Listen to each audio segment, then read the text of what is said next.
So I'll try to be concise. So I don't take up. Be concise or be long-winded. I am here to serve you guys, and I hope that comes through loud and clear to everybody. Oh, it definitely does. Yeah. Up until now, I've talked with you about, like yesterday, I spoke very kind of specifically about the things I've done for me since I've been here to try to, to change my my mindset to prepare for life after addiction and get PTSD that I've dealt with. I actually spent the last 2 years before I came here on Zoloft through the VA for a lot of anxiety and issues I was dealing with and trying to get off of medication. But I have been able to completely go off of any kind of medication in the last 8 months since I've been here. And the psychiatrist that I deal with, he says, I wish I had more patients like you that wanted to get off of medicine rather than come to me asking for it. So my thought has turned to how can I take what I've learned and apply it to help other people. And I kind of briefly mentioned that, especially veterans.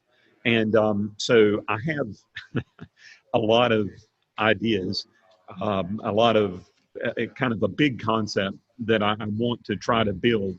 And what I want to ask you is, because you do so many different things, you have your real estate company that you invest in, and then you do so much with the prisons and preparing these classes, writing books. So how do you focus? My problem now is focusing and trying to really put together like specific things that I can do. And when you talked about reverse engineering, I've already started thinking about, okay, how can I reduce the size of the things that I want to do, or reduce the amount so that I can make it presentable to other people, because I'm going to have to get investments for what I want to do.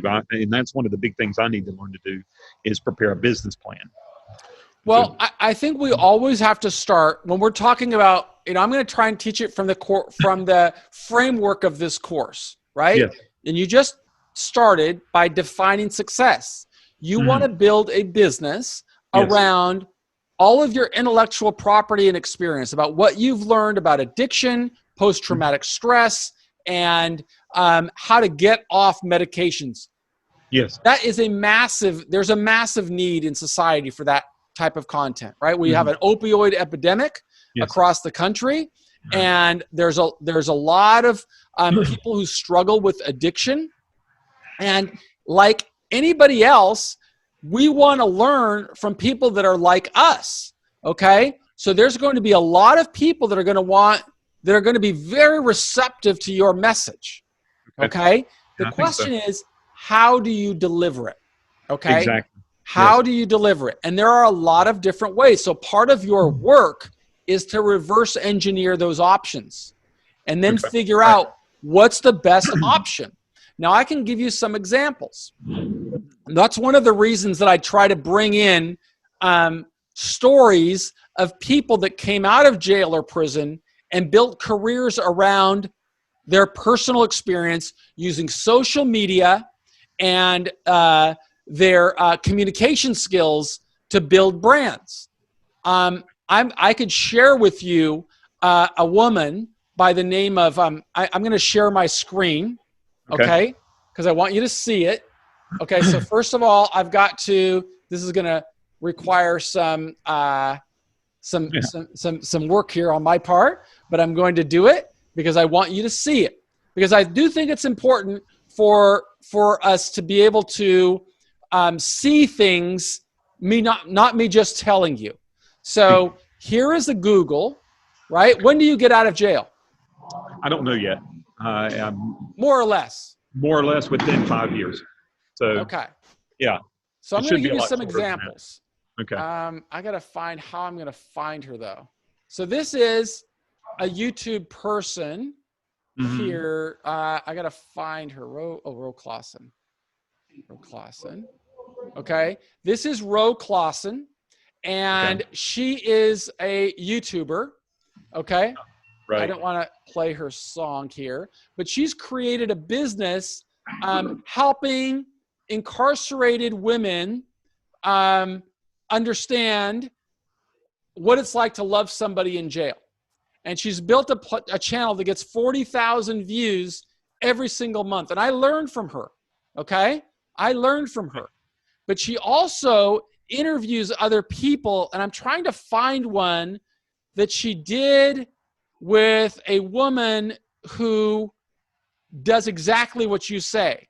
She does about addiction. The girl's name is Jessica. It's something Jessica. Let me see if I can find it. Jessica, addiction prisoner. Let me see if that comes up. Yeah, there she is. How I became an addict. Okay. So I can look at this person's site. Can you see my screen? Yes. This is Jessica Kent. Jessica Kent. Do you see how many subscribers she has? Yes. 286,000. Okay. If I look at her videos, okay, I can go in here and say, when was her first video? Her oldest video, okay, was only a year ago. Oh, wow. So in 1 year, she built a subscription base of 286,000 people, okay? If I look at how many people have viewed her videos in 1 year, 24 million people. Okay. Do you know what she talks about? Addiction, obviously. I'm assuming like prison and addiction. Okay? Jail and addiction, and how she has broken it, and how other people can. And there is enormous engagement for her work. If I look at her most popular videos, right here, her most popular videos right here, 1.4 million people. Okay? And she talks about addiction. There's another one, Christina Randle. She does the same thing. Christina Randle. Okay? Look at her. She's kind of a model girl, but she was an addict, and she spends a lot of time in prison. If I look at when did she start her channel? In 2016. So in 4 years, she built 40 million views. She's built a subscriber base of more than 2 million. She gets 2 million views every single month. She has subscribers of how many people? I think it says 520,000 subscribers. And all she writes about is jail and prison and addiction. Okay? So I'm not saying this is the answer for you.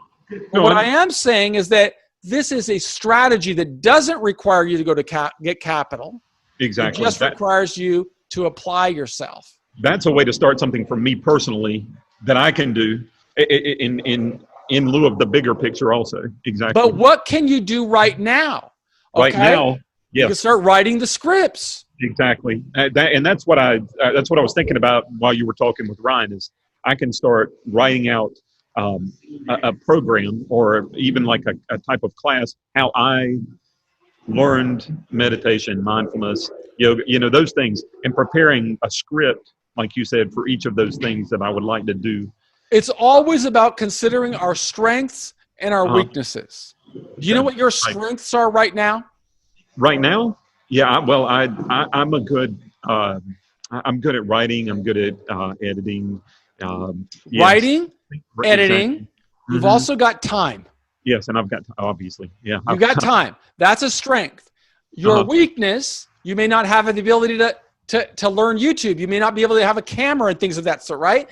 But if you've got resources, meaning you can access the library and get books about people that have built careers on YouTube, I'm going to be creating content on how to do that. And the reason I create that is because I know how difficult it was for me to learn, because I was just, I had no knowledge of it, right? Because there was no internet when I went to jail or prison. I came out, I'd heard about the internet, I just didn't know what it was.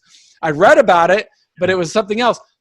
But I know that now that what I have learned, I want to go and interview other people, because I know you can build a business using it. It doesn't mean you're going to be a YouTube star, although you very well may, but it means that you could start developing your content and then publishing it on YouTube and use that as a teaching platform. That's what I do. My course is to teach others. It's really, I don't strive to be a celebrity on YouTube like a lot of other people do. I just try to teach and share knowledge with people going through struggle like I went through.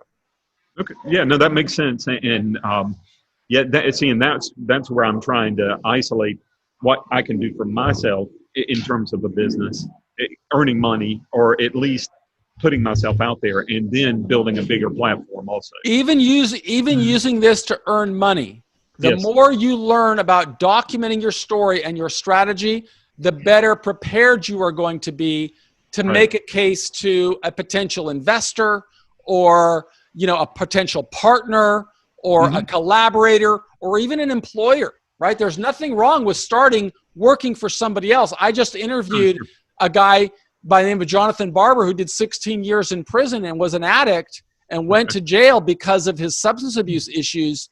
Yes. But while he was in prison, he developed an education. He became, I think, a licensed therapist or substance abuse counselor. And now he's working for a big treatment center because there's a big need for that in society. And you people who've gone through it are really the best teachers for that, or can be.